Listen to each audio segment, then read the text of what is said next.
Alright, so today we're here to view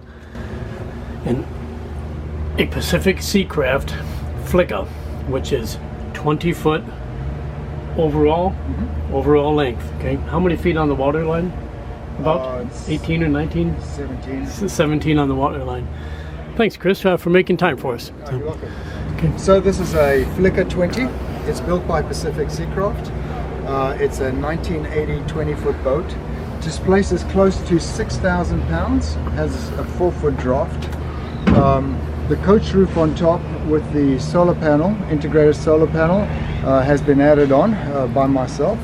The boat has done a lot of miles. It's sailed a lot of ocean miles, but offshore cruising miles. But it's 40 years old, so it had to be totally restored. So all the wood is new, the hatches are new. So this boat is 40 years old. It's 40 years old. The gel coat's the original gel coat. The portholes are the original beautiful bronze portholes. They were manufactured in New Zealand many years ago at a foundry in Auckland. The boat was built in California, in Dana Point, California, she was built specifically for people who wanted to go cruising, offshore cruising, 1 or 2 people, and it's very comfortable for 1 or 2 people, even though families of up to 4 people have actually cruised extensively around the Pacific, across the Atlantic, and many other areas actually. Okay, now Chris, this hull number is 133. It has a special story, right? Because you saw this boat when you were a younger man, correct? I saw this boat when it was just finished being built in 1980, just about to get launched, and I was amazed by it, and I didn't see it until almost 37 years later when I bought it. And that was right here in Florida. Yeah, it was just pretty amazing. Just amazing how karma, I guess. Yeah, karma, and life comes and goes in circles, right? And so the beauty about this boat is, even though it seems small, I don't have any winch handles. I don't need them. I did install self-tailing winches, but that was more for ease of handling. But I have huge cleats on this boat. They come with very big cleats.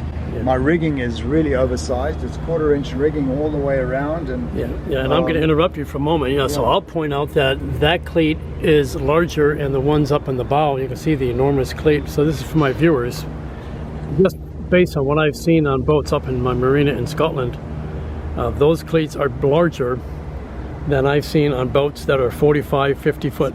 Everything is oversized. The rigging is oversized. I mean, I got, twin forestays, twin backstays, 3 lines on port and 3 lines on the starboard side. They're all 1/4-inch.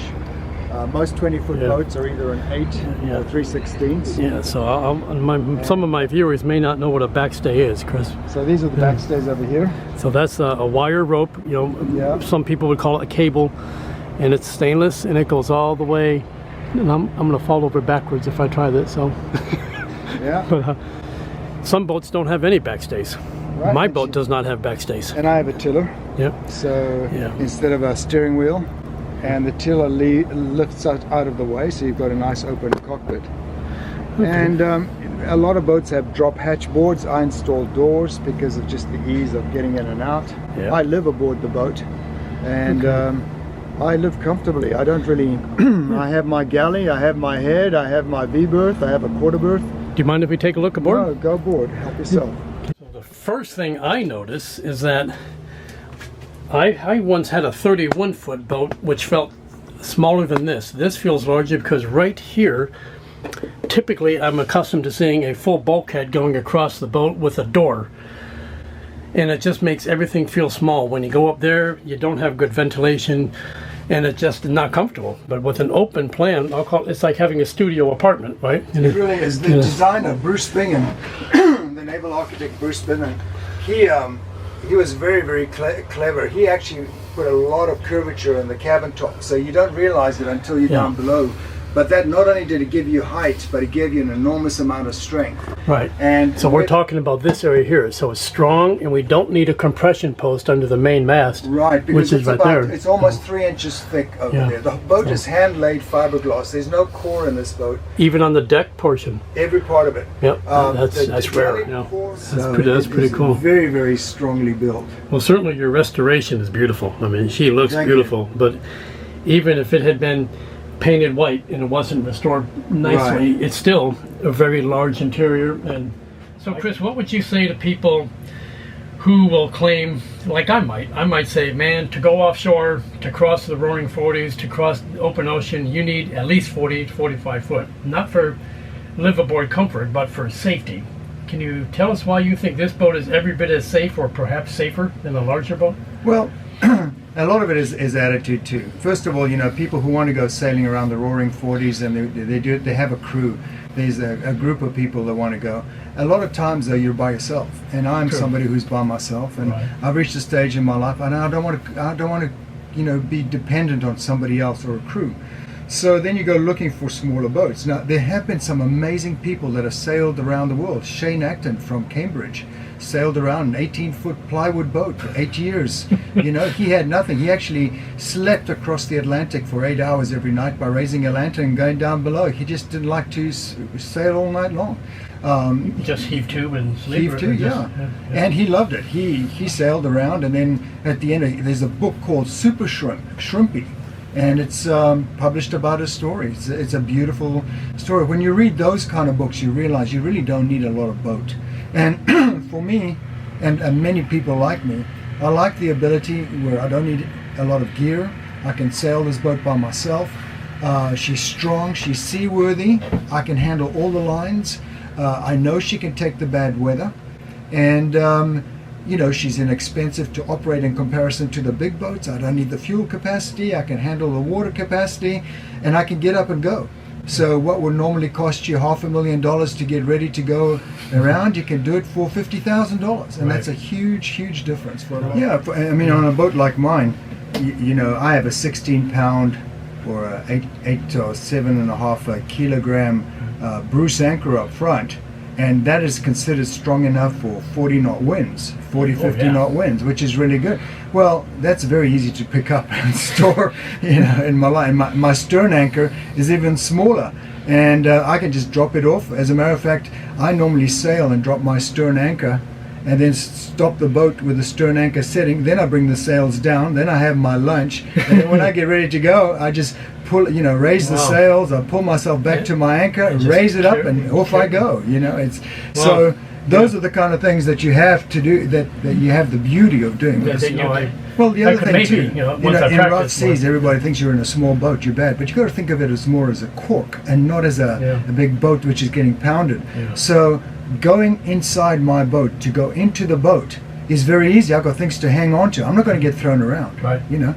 And even if you do have a lady friend with you, she can't get away from you. You've got her trapped in this boat. You know, so some of the features that I loved about Chris's boat, and I'm just going to show you, is when I'm going to I'll take this back with me to Scotland, because right now on my boat, I think most of viewers know I don't have an operable propane system. I have 2 large bottles of propane in the cockpit, in a locker in the cockpit, in a container that's kind of rusting out, and I've got hoses and I've got swage lock fittings and copper pipes to get the propane to the stove. And at the end of the day, it doesn't work. So I mean, it's an explosive material, right? And you have a bomb in the back of your boat, right? And if you have a leak, you're dumping propane into the boat, and it's going to go down to your bilges, and you won't know about it.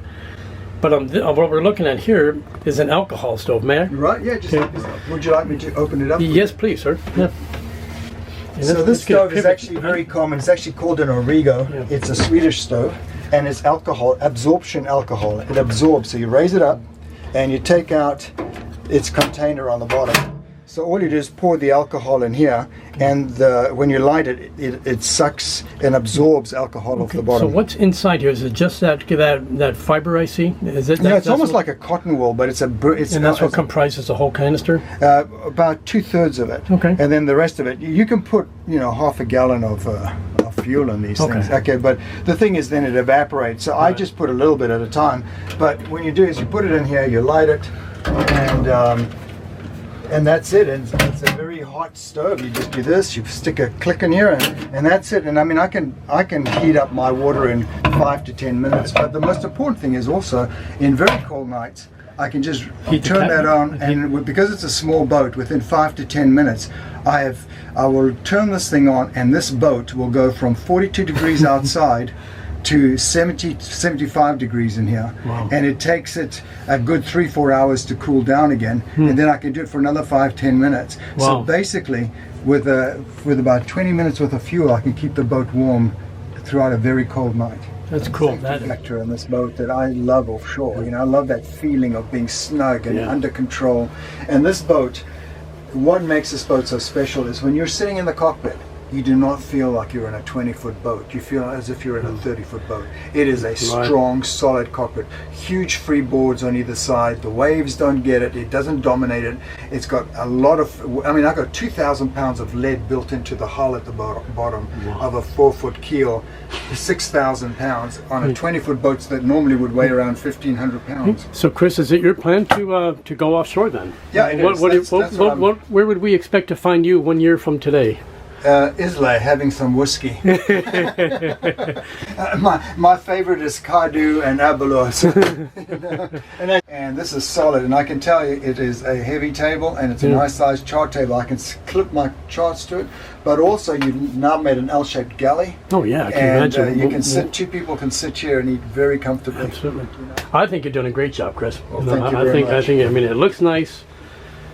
But just being pretty and looking nice isn't really the key. That what drew me to your boat is I knew that the Pacific Seacrafts, at least I thought I knew that they're all hand-laid construction or solid glass. Solid glass. Certainly from the deck down. I wasn't sure about the coach roof. On a lot of the coach roofs as well, they're really so solid. I think solid because your sides. Oh yeah, these are just. Solid. I mean, they're gorgeous for people who like traditional styles. And, I mean, people who yearn for the old days and all that is, and that's under the heading of. They don't make them like this anymore. You couldn't find.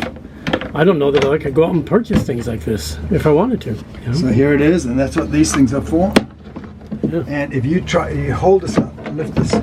It's almost 80 pounds for the whole thing. I've got tendonitis. Remember, that's heavy. So you know, people don't even realize. So you can see how thick the deck has to be. Yeah. I mean, it's if I push on both sides. Yeah, if we had calipers, I mean that's got to be. That's how thick it is right there. Yeah. Because otherwise you can't take it, you know. And that's. And you can also get these little holes on the side here where you actually have bronze screens for mosquito that you can buy for those as well, which is. No, that. Yeah, it just looks great, man. And also, you know, because it's a small boat, that's my entire instrument panel. You know, I don't have much of anything. It's everything I need is there. Yeah. And I don't have all my ports. And here's my USB port, and my, you know, these ports here. Mm-hmm. Yeah, USB there, and then here's my outlets. There's nothing else on the boat. You know, it's. Yeah, so I would say, you know, it's easy to understand. And to me, in an emergency, it's easier to make repairs if you had to, and it's less failure prone. So there's all sorts of reasons why simplicity and the overall theme of the boat being smaller, they're all benefits to me. You know, well, less that can go wrong. I don't have 2 dozen alone. Yeah, you told me about a different boat that you had where you did some long-term cruising and you ended up after a long haul and you had nothing to repair and the bigger boats had a lot to repair. That's it. Look, that's the biggest thing. If somebody says to me, why do I want to go with a smaller boat? And this is the biggest reason for it. I cruised for 4 years on a small boat around the Caribbean. And what kind of boat was that? It was a Cape Dory 27. It's built like the Pacific Seacraft. Oh, that's just like Ken's. Yeah, but it's the same quality. It is absolutely, as a matter of fact, some of those things are I didn't know about amazing. The Cape Dory, by the way, is one of the best built boats in this country. The thing that I noticed with my little boat is I was welcomed everywhere I went. I didn't need to anchor 1 mile offshore because I had a shallow draft. And I had very few things to break, so I enjoyed my cruise for 4 years, whereas the guys with the big boats and the deep freezers and all the food that they bought from Walmart to survive for 2 years, you know, was dependent on their equipment to survive. They need and I went to restaurants. They have their AC, they have their heaters, they have, I mean, I think of all the gear on my boat.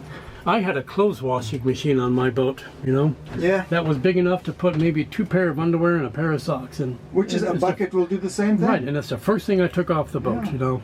Because some people view boats as, you know, I call them floating living rooms, you know. And this boat is the direct opposite. I mean, that's what I love about it. Is, so, I mean, up here, behind that locker, we'll find the navigation equipment, correct? Mm-hmm. Yeah, that's all my net stuff. So right now, so that table, I'm standing right where the table would have folded down, and so I would turn around, and it's all there. It's all there. Everything you need to navigate traditionally as well. So And you know, the thing is also on this boat, I live on it, and my lockers, nothing is overstuffed, and underneath the V-berth, all the storage underneath the V-berth is empty. I just don't know what to put in it.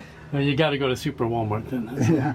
So we've been showing the viewers the wonderfully simplistic boat, everything you need and nothing you don't. And what do we got behind here? Oh well, you know, I love my scotch. Oh, So my this God, is, okay. and I hate to drink it in plastic. So I do have crystal glasses for my scotch, and I do have my little humidor for my cigar. Oh my goodness. You know, so my cigars are in here, which I think I've run out actually. I don't think I have any in here at the moment.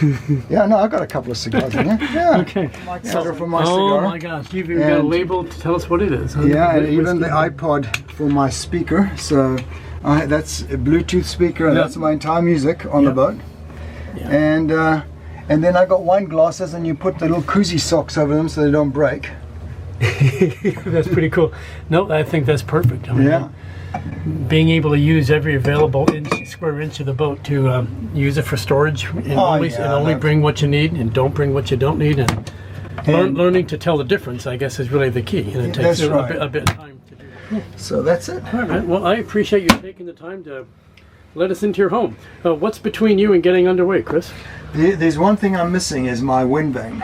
And that's for an the viewers. offset wind vane on the back, which will self-steer the boat. Okay, yeah. So And it's a manual. Can't even see. It's a manual.